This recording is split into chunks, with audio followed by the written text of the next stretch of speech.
Can you imagine a creation so powerful that it would make people commit crazy things?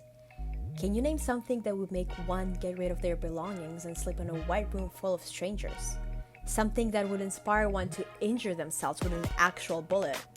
Something so incredible and worthy that one would place themselves in the middle of the open sea just for the sake of it. Confused? So were we when we read these insane stories. This week, we have gathered insane moments of art history. But first, it is important to mention how exactly art affects us. For safety reasons.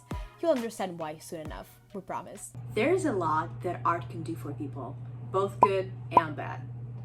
Think about art therapy. It's a thing and it works. Some art performances are so brutal, they can change a person's perspective on life. And of course, art affects the artist. Something that happened in the summer of 2014 affected the artist of the exhibition and its viewers. Marina Abramovic opened an exclusive exhibition for the Serpentine. It was nothing but an empty room, herself, the audience, and some prompts. Entrance, everyone would leave everything they had brought with them.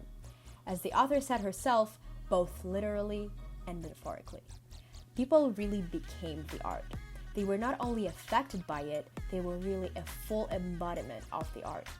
Some would sit inside for hours, some would think, some would sleep, some would smile, laugh, and some would cry. This was the exact representation of what Abramovic was looking for. No one has left the exhibition feeling the same way they did before entering it. Here are some experiences people shared after the exhibition. Marina opened a door I hope will never close. I was present, and my presence became the space for others, and my breath became the time for others, and I was the mediator, and everyone else was mine. This piece of art is unique, affecting people on so many levels. To some, it gave the consciousness of their body, to some, empathy, or just an exciting life experience. Now, let's move on to one of those scary stories. If anything, these should be the tales parents tell you when they ask you not to become an artist.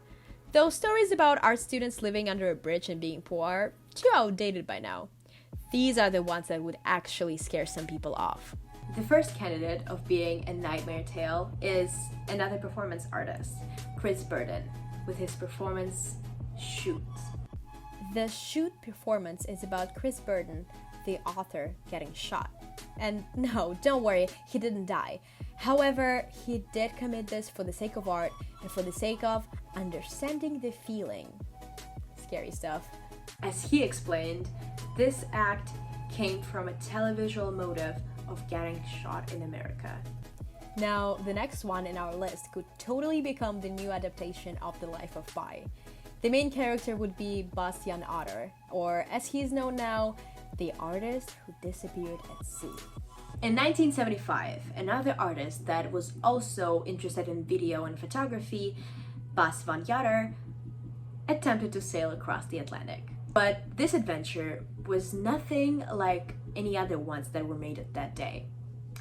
He attempted to cross the Atlantic on the boat called Ocean Wave, which for that time was the smallest boat to have ever attempted to cross the Atlantic. However, he did not succeed, and the boat never gained this title. The artist never came back alive.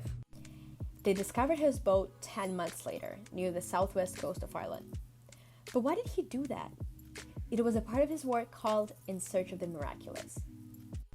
But why do something so dangerous?